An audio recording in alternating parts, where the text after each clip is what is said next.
اس طرح کی. دوسری بات یہ جو میں نے بتایا توکل کی غلط ڈیفینیشن. ہمارے ہاں بہت معذرت کے ساتھ بہت سے دینداروں کو دیکھا ہے ان لاجیکل کام زیادہ کرتے ہیں. ایسا کام کریں گے جس کی کوئی سینس نہیں ہوگی. بولیں گے اصل تو نتیجہ کس کے ہاتھ میں ہے بھائی؟ اللہ کے. الٹے کام کرے گا. ڈاکٹر نے بتایا ہے کہ آپ کا کولیسٹرول لیول اس اسٹیج تک پہنچ چکا ہے, اگر آپ نے پرہیز نہیں کیا تو آپ کسی بھی وقت ایک دھماکے کے ساتھ پھٹ سکتے ہیں. صبح پھر انڈے کھا رہا ہوگا, پراٹھے کھا رہا ہوگا, دیسی گھی پی رہا ہوگا. بھائی موت زندگی تو کس کے ہاتھ میں ہے؟ یہ بے دین لوگ یہ باتیں نہیں کرتے. وہ تو یہی کریں گے ابے بھائی تمیز سے چلو ڈاکٹر. ان کا تو اللہ پر ایمان ہی نہیں ہے نا, ٹھیک ہے نا. میں ان کی تعریف نہیں کر رہا کہ وہ صحیح کرتے ہیں, ان کی سوچ بھی غلط ہے. اس لیے کہ اگر سب کو ڈاکٹروں سے ہی ہو رہا ہوتا تو یہ ڈاکٹر جو آپ کو مشورہ دے رہا ہے خود کیوں مر جاتا ہے؟ ٹھیک ہے نا, خود دھماکے سے کیوں. کئی ڈاکٹر ایسے ہیں جو لوگوں کا کولیسٹرول لیول جو ہے نا بالکل بیلنس کرتے کرتے اپنا آؤٹ کر دیا انہوں نے. سب کچھ سیٹ چلتے چلتے بھی وہ مشہور ہے نا کہ جب انسان کی شامت آتی ہے تو اونٹ پہ بیٹھے ہوئے آدمی کو بھی کتا کاٹ لیتا ہے. حالانکہ کوئی لاجک بنتی نہیں ہے اس کی. لیکن ہم تو اس کے مکلف ہیں کہ ہمارے کام کی لاجک ہونی چاہیے. تو اب کیا ہوتا ہے کہ توندیں بھی نکلی ہوئی ہیں. ایک تو قدرت کی طرف سے پیٹ نکلتا ہے انسان کا, وہ تو اللہ کی طرف سے ہے. وزن بہت سے لوگوں کا بڑا ہوا ہوتا ہے. صحابہ میں بھی بہت سے ایسے تھے جو ان کا ویٹ زیادہ تھا, پیٹ بھی تھا بعض صحابہ کا. وہ قدرت کی طرف سے ہوتا ہے. لیکن اپنی حماقتوں سے پھر بیماریاں آ رہی ہیں, شوگر آ رہی ہے, بلڈ پریشر ہو رہا ہے, کوئی پرہیز نہیں, کوئی کھانے پر کنٹرول ہی نہیں ہے. اللہ کی نعمت ہے اور شکر ادا کرو. اللہ آخر میں شروع میں بسم اللہ پڑھو, آخر میں الحمدللہ العظیم پڑھو تو کوئی نقصان نہیں ہو. جو صبح یہ دعا پڑھ لے بسم اللہ الذی لا یضر مع اسمہ شیء فی الارض ولا فی السماء وهو السمیع العلیم, حدیث میں آتا ہے شام تک اسے کوئی نقصان نہیں ہوگا, یقیناً نہیں ہوگا. لیکن جو اس کا یہ مطلب تھوڑی ہے کہ اب آپ پر جو احتیاطیں واجب تھی وہ بھی آپ کو پتہ ہے اس گلی میں پاگل کتا گھوم رہا ہے, پھر آپ کو میں بسم اللہ الذی لا یضر پڑھ کے گلی سے گزروں گا. اگر کوئی اور گلی نہیں ہے گزرنے کے لیے, ٹھیک ہے نا, پھر تو چلو بھائی کوئی اور آپشن نہیں ہے, تو اب نقصان کا پورا اندیشہ ہے, تو اب میرے پاس کوئی آپشن نہیں ہے, تو چلو نبی نے جو دعا بتائی ہے وہ پڑھوں گا. اللہ کی رحمت سے امید ہے انشاءاللہ میری بچت ہو جائے گی. مجھے گزرنا بھی لازمی ہے اور کتا بھی ادھر ہے اور کوئی میرے پاس آپشن ہے نہیں. لیکن 10 گلیاں اور ہیں, پاگل کتا اس گلی میں ہے, تو آپ 100 دفعہ دعائیں پڑھ کے گزر جائیں تو پھر آپ گزریں گے تو اللہ کی قسم وہ کتا اتنا پاگل نہیں ہوگا جتنے پاگل آپ ہیں. لوگوں کو چاہیے کہ آپ سے بچیں. وہ آپ نے کسی کو کاٹ لیا نا تو کوئی ٹیکا کام نہیں آئے. اس پاگل کتے نے کاٹ لیا تو اس کے ٹیکے ہیں. آپ اگر کاٹ لو گے, حقیقت بتا رہا ہوں, وہ نہیں بچے گا پھر, کیونکہ آپ اس سے بڑے پاگل ہو. اس کو تو عقل نہیں ہے نا, آپ میں تو عقل ہے. جو ہمارے جو لوگ دین کی طرف منسوب ہیں وہ دلائل دیتے ہیں معجزوں کی, کرامتوں کے جو واقعات ہوئے. کہتے ہیں 313 کا مقابلہ جب 1000 سے ہو گیا, اس کے کوئی اسباب تھے بدر میں, 313 کو اللہ نے 1000 پر فتح دی تھی. بھائی یہ اسباب سے نہیں ہوتا کچھ, ہوتا کس سے ہے؟ اللہ سے ہوتا ہے.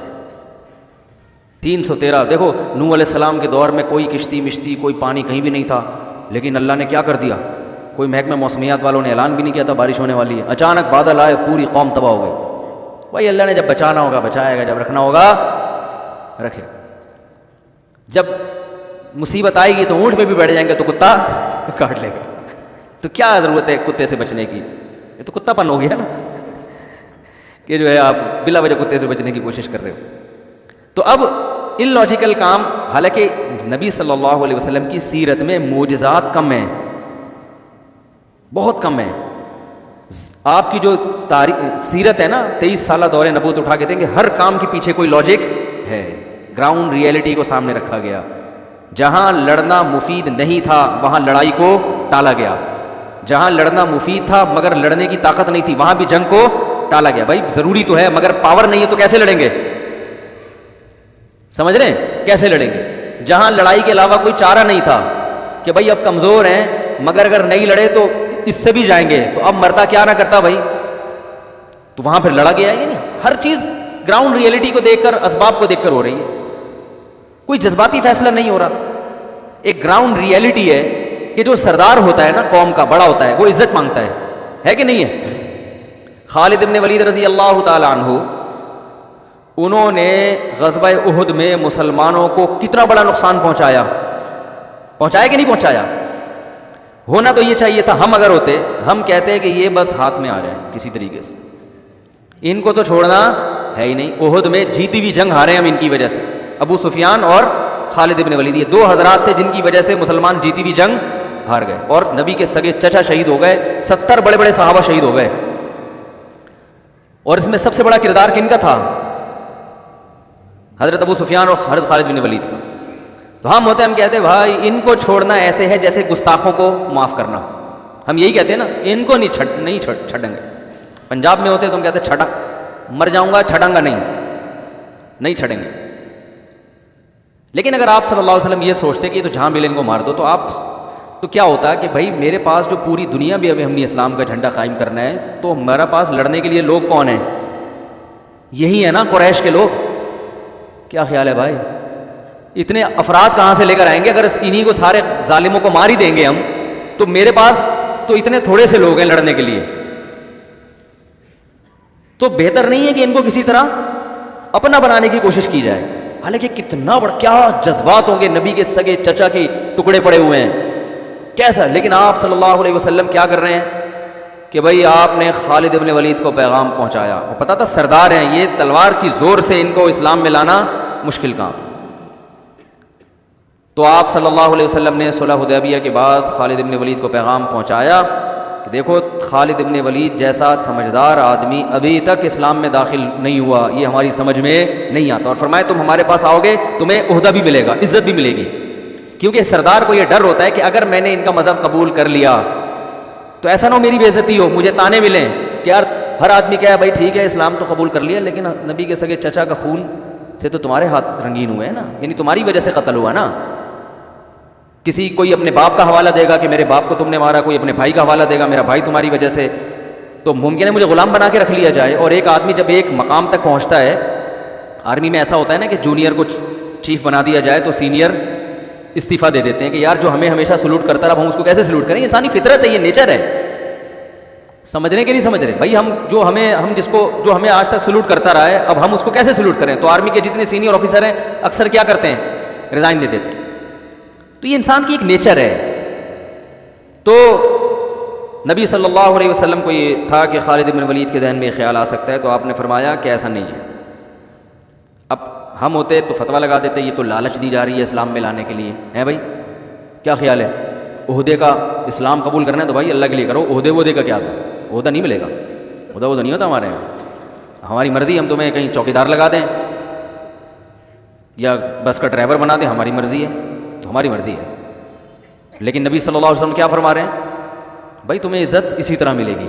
اس لیے کہ آپ چاہ رہے ہیں کہ ایک دفعہ آ جائے نا, ممکن ہے تھوڑی سی لالچ دے کے بلاؤ, لیکن آ جائیں گے نا کچھ دن ہمارے ساتھ ماحول میں رہیں گے, تو اسلام میں خود اتنی اٹریکشن ہے کہ ان میں اخلاص پیدا ہو جائے گا. یہ عہدے سب قربان کر دیں گے, دفعہ آنے دو, غلط فہمیاں ہیں. تو یہ گراؤنڈ ریئلٹی کو دیکھ کر فیصلہ ہو رہا ہے کہ نہیں ہو رہا. اب بتاؤ, ہم ہوتے ہم کہتے آنے دو ذرا, آن دے.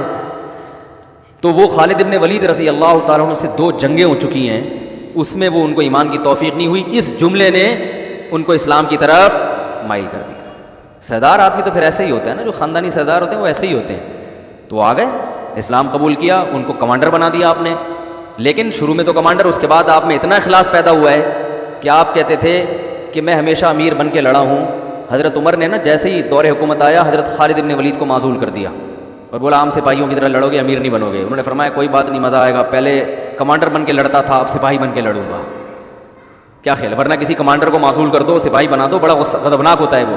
اور وہ کمانڈر جس کو نبی نے کمانڈر بنایا ہو, وہ کہہ سکتے تھے مجھے محمد صلی اللہ علیہ وسلم نے کمانڈر بنایا, مجھے ابو بکر نے کمانڈر بنایا, اور مجھے سیف اللہ کی تلوار کا خطاب دیا, اے عمر قرآن حدیث کی روشنی میں آپ مجھے معزول, کیا خیال ہے, قرآن حدیث کی روشنی میں آپ مجھے معزول نہیں کر سکتے. قرآن سے تو یہی پتہ چلتا ہے, حدیث سے تو یہی پتہ چلتا ہے, کیونکہ حدیث میں آتا ہے سیف اللہ کی تلوار, اور ہمیشہ آپ نے مجھے کمانڈر بنایا, تو آپ کیسے کر سکتے ہیں. حضرت عمر نے سب سے پہلا کام ہی یہی کیا, جیسے ہی خلیفہ بنے سب سے پہلے خالد ابن ولید کو معزول. لوگوں نے کہا کیوں بھائی, کہہ رہے ہیں کوئی غلطی بھی نہیں کی انہوں نے, اور ویسے ہی کہا لوگ یہ سمجھ رہے ہیں ان کی وجہ سے فتح ہو رہی ہے. اسلام کی طرف تو اب لوگوں کی توجہ جائے, شخصیت پرستی آ رہی ہے, شخصیت پرستی برداشت نہیں ہوگی, معزول کیا ان کو. تو یہ اخلاص پیدا ہوا نا خالد ابن ولید, ورنہ کمانڈر جو اتنے عرصے سے رہا ہوا اس کو عام سپاہی بنا کے لڑانا آسان نہیں ہوتا. تو ہم نبی کی سیرت میں دیکھتے ہیں ہر کام ایک سوچ کے ہو رہا ہے، ایک طریقے سے ہو رہا ہے. تو آگے ہم دیکھتے ہیں رسول اللہ صلی اللہ علیہ وسلم نے جو سفیر بنائے ہیں مختلف ملکوں میں بھیجنے کے لیے، ان سفیروں میں آپ نے یہ نہیں کہا کہ جس کو چاہے اٹھا کے بھیج دو. مدد کہاں سے آئے گی؟ بادشاہ کے دل کو نرم کرنا کس کا کام ہے؟ اللہ کا کام. یہاں دعا مانگوں گا میں، جس کو چاہو بھیج دو. نا نا نا نا، جتنے سفیر آپ نے ملکوں میں بھیجے ہیں نا بادشاہوں سے بات کرنے کے لیے، ان کی پرسنالٹی کو بھی بہت دیکھا گیا ہے کہ وہ قداور تھے، خوبصورت تھے، بلیغ تھے، بات کرنا جانتے تھے. اب کسی ایسے شخص کو سفیر بنا کے بھیج دیا جائے کہ وہ بولنا کچھ چاہ رہا ہے، نکل اس کے منہ سے کچھ اور رہا ہے، یا گھبرا رہا ہے وہاں جا کے، تو کتنی اچھی دعوت ہو، کیسی ہی زبردست حق ہو، لیکن اس کو پیش کیسے کرنا ہے اس کا بھی بڑا اثر پڑتا ہے. دیکھو آپ کے یہاں کوئی مہمان آیا، آپ نے ایسا خاندانی کھانا بنایا کہ وہ ڈش آپ کے گھر میں بہت ہی خاص مہمانوں کے یہاں پکتی ہے، لیکن اس کو شاپر میں ڈال کے آپ نے دے دیا. مہمان وہ بیٹھا ہوا ہے صوفے پہ، اے سی چل رہا ہے، بھائی کھانا آنے والا ہے، تو شاپر میں پلاؤ آ رہی ہے اور بکرے کی چانپیں اس میں گھوم رہی ہیں. آپ کہتے ہیں یہ کیا ہے؟ بولیں بھائی اس کو کھا کے دیکھو، مزہ نہ ہے، پیسے واپس. وہ کھائے گا، وہ کہے گا میں کیا کہ لنگر کسی مزار پہ بیٹھا ہوں لنگر کے لیے. جتنی بھی مزے کی چیز ہو بھائی پیش تو تمیز سے کرو نا اس کو. پہلا اثر اس پہ جائے گا، وہ کہے گا آپ 100 دفعہ کہیں، اگر وہ عزت دار آدمی ہوگا وہ کہے گا بھائی مجھے نہیں لگتا کہ یہ ذائقہ، جیسی پیکنگ ہے ویسے ہی اندر مال بھی ویسا ہی ہوگا. اب آپ 100 دفعہ کہتے ہیں. اس کے برعکس مسور کی دال ہے، آپ نے مہمان کے سامنے رکھ دی، ادھر کھیرے کٹے ہوئے ہیں، ادھر پیاز کٹے ہوئے ہیں، ادھر لیمن رکھا ہوا ہے، ٹھیک ہے نا، بڑی تمیز سے اس کو بنایا ہوا ہے، تو وہ کھا لے گا، حالانکہ اس کو پتہ ہے کہ یہ کیا ہے؟ دال ہے. کہ شاید کوئی اسپیشل دال ہو ان کے یہاں، وہ تو کھانے کے بعد پتہ چلے گا کہ ذائقہ کیسا ہے. تو یہ بھی ایک گراؤنڈ ریئلٹی ہے. تبھی دیکھو جتنے بھی پیغمبر دنیا میں آئے ہیں سارے حسین ہیں. اس کا یہ مطلب نہیں ہے کہ بدصورت آدمی کی ویلیو نہیں ہے اسلام میں. حضرت بلال حبشی رضی اللہ تعالیٰ عنہ زیادہ کوئی خوبصورت تھوڑی تھے، لیکن ان کے قدموں کی آہٹ جنت میں. لیکن زمین کی باتیں جو ہے نا، زمین پہ جو حکام ہوں گے وہ زمینی حساب سے ہوں گے، اسباب سے. میں نے بتایا تھا نا ابھی جمعے کو پورا ڈیٹیل میں بیان کیا کہ اسلام میں یہ کہ لڑکی کا نکاح اس کے ہم پلہ میں کیا جائے، اس میں قوم بھی دیکھی جائے گی، حالانکہ اسلام میں قوم پرستی نہیں ہے. لیکن نکاح ایک دنیا کی ایک چیز ہے، اس میں جب تک جوڑ نہ ہو، قوم میچ نہ کر رہی ہو.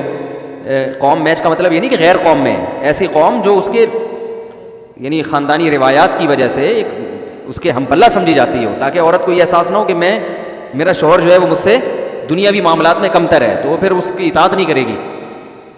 تو دنیا کے حکام ہیں یہ.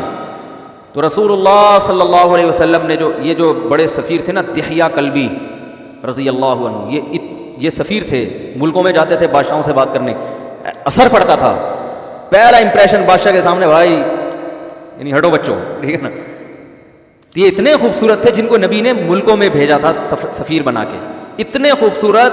آپ نے یہ تو سنا ہوگا نا کہ جو کوئی بہت خوبصورت عورت ہو فتنے کا سبب بنتی ہے، پردے کا حکم دیا ہے نا اس کو. مرد کو پردے کا حکم کبھی سنا آپ نے؟ حضرت دحیہ کلبی پر حضرت عمر نے مدینہ میں داخلے پر پابندی لگا دی تھی کہ عورتیں فتنے میں پڑ رہی ہیں ان کی وجہ سے. اور بعض روایت میں آتا ہے چہرہ ڈھانپ کے آیا کرتے تھے، چہرہ کھولنے کی بات نہیں تھی. تو ایسی پرسنالٹی جب روم اور فارس کے بادشاہ کے سامنے جا کے کھڑی ہوگی تو بادشاہ تھر تھر کانپے گا، بولے گا بھائی آسان نہیں ہے ان سے بات کرنا. تو یہ ساری چیزیں ہیں جو رسول اللہ صلی اللہ علیہ وسلم نے دیکھ کر، آپ صلی اللہ علیہ وسلم نے عرب کے سرداروں کو عزت دی. دوسرے تھے ابو سفیان، ان کو بھی فتح مکہ، وہ تو آخری دم تک اسلام کی مخالفت کرتے رہے ہیں، لیکن نبی آخری دم تک کوشش میں رہے کہ ان کا اسلام میں لانا بہت ضروری ہے. ان کی بیٹی سے نکاح بھی کیا آپ نے، اس میں بھی ایک حکمت یہ تھی کہ تاکہ ان سے میری دشمنی کم ہو جائے. اب آپ یہ کہتے ہیں نہیں بھائی انہوں نے ہمارا اتنا نقصان پہنچایا، یہ تو ان کی بیٹی سے میں نکاح کروں، اپنے دشمن کی بیٹی سے نکاح، وہ بھی بیوہ اور بچوں والی بیٹی. حضرت ام سلمہ جو تھی وہ تو بچے بھی تھے اور بیوہ بھی تھی. یہ کیسے ہو سکتا ہے؟ بعد میں پتہ نہیں ہمارے تعلقات خراب نہ ہو جائیں. آپ نے کہا یہی تعلقات بحال کرنے کا بہترین طریقہ ہے. ابو سفیان جیسا سردار جس نے اتنا نقصان پہنچایا، یہ اگر ادھر ہو گیا تو پھر یہ ہمارے دشمنوں کو اس سے زیادہ نقصان، کیونکہ اب تو لڑ رہے ہیں، یقیناً ان کو اپنے حق پر ہونے پر یقین نہیں ہے. جب ہماری طرف آ گئے پھر ہمارے لیے جب لڑیں گے اس سے زیادہ طاقت کے ساتھ لڑیں گے. تو سارا کام اگر دعاؤں سے، وظیفوں سے، دم درود سے چل رہا ہوتا میرے بھائی، تو یہ سب تکلف کرنے کی ضرورت نہیں تھی. اللہ جس نے آنا ہے آئے، جس نے نہیں آنا نہیں آئے، میرا کام ہے دین کی دعوت دے دینا. یا پھر راتوں کو صرف روتے ہی رہتے کہ اللہ سب کو دین پر لے آ، بس مجھے تو کچھ سمجھ میں نہیں آ رہا ہیں، بس تو ہی لے آ، مجھے تو یہی ہے کہ میرے چچا کو انہوں نے مارا، میرے ماموں کو فلاں نے قتل کیا، میرے فلاں رشتہ دار کو فلاں نے قتل کیا، میرے بھائی کو فلاں نے قتل کیا، میرے سارا خاندان اور اتنا ظلم کیا مکہ میں، تو میں تو نہیں چھوڑوں گا۔ وہ یہی ہوتا کہ جو اپنے لوگ تھے لڑنے، جن کو آگے لڑنا تھا، وہ ساری کریم ختم ہو جاتی۔ ابو سفیان رضی اللہ تعالیٰ عنہ کے خلاف گستاخی ہم اس لیے برداشت نہیں کرتے کہ حضرت ابو سفیان نے جو اسلام کو نقصان پہنچایا اس کی تلافی کی ہے، انہوں نے اس کی تلافی کی ہے۔ بعد میں حضرت جو ہے نا وہ حضرت عمر کے دور حکومت میں اسلامی سرحدوں پر چلے گئے، لڑتے رہے جہاد میں، اور حضرت ابو سفیان اپنی بیوی کو بھی لے جایا کرتے تھے، حضرت ہندہ کو۔ جب سخت لڑائی ہوتی تھی نا تو ان کو لے کر جاتے کہ اگر ہم پیچھے ہٹے تو ہمیں تانے دینا، ٹھیک ہے نا، کیونکہ عورت کے تانے مرد سے برداشت نہیں ہوتے، بزدلی کے تانے، اگر وہ مرد ہے تو وہ بزدلی کے تانے برداشت نہیں کرے گا۔ تو وہ گئے کہ اور ایسا ہی ہوا، لڑائی میں شکست ہو گئی، پیچھے آنے لگے تو حضرت ہندہ نے اشعار پڑھنا شروع کر دیے، کہا کہ ویسے بڑے مرد بنے پھرتے ہو، گھر میں تو بڑے جو ہے نا بنے پھرتے ہو کہ مرد ہیں، آج میدان جنگ میں جوہر دکھاؤ نا، تو وہ کہاں پھر وہ برداشت کر سکے، وہ لڑے اور اللہ نے فتح عطا فرمائی۔ تو ہم دیکھتے ہیں محمد صلی اللہ علیہ وسلم کی سیرت ساری گراؤنڈ ریئلٹی کو سامنے رکھ کر، خبروں میں تصدیق کی جاتی تھی، ایسا ہو قرآن میں ہے نا، ان جاءکم فاسق بنبأ فتبینوا، خبر پھیلا دی کسی نے فلاں قبیلہ مرتد ہو گیا ہے، صحابہ نے جو ہے وہ چڑھائی کرنے کا ارادہ کر لیا۔ قرآن میں کیا ہے کہ جب کوئی فاسق خبر لایا کرے تو پہلے کیا کرو، تحقیق۔ اس آیت سے بعض لوگوں نے استدلال کیا کہ صحابی فاسق تھے، معاذ اللہ۔ اس کا میں ایک علمی جواب دے چکا ہوں کہ یہاں اصطلاحی فاسق مراد نہیں ہے، اس سے کیا مراد ہے، اگر میں نے ابھی اس کا جواب دینا شروع کر دیا نا تو وہ پورا موضوع چینج ہو جائے گا۔ تو یہ کیوں فاسق کہا گیا ان کو، اس کی وجہ کیا ہے، اور یہ قرآن کے مزاج سے جو لوگ واقف ہیں وہ یہ جانتے ہیں، تو اس کا پھر میں کسی اور موقع پر سوال کا جواب میں انشاءاللہ دوں گا۔ تو قرآن نے کیا کہا کہ بھئی اڑتی ہوئی خبروں پہ یقین نہ کیا کرو۔ تو یہ بھی وجہ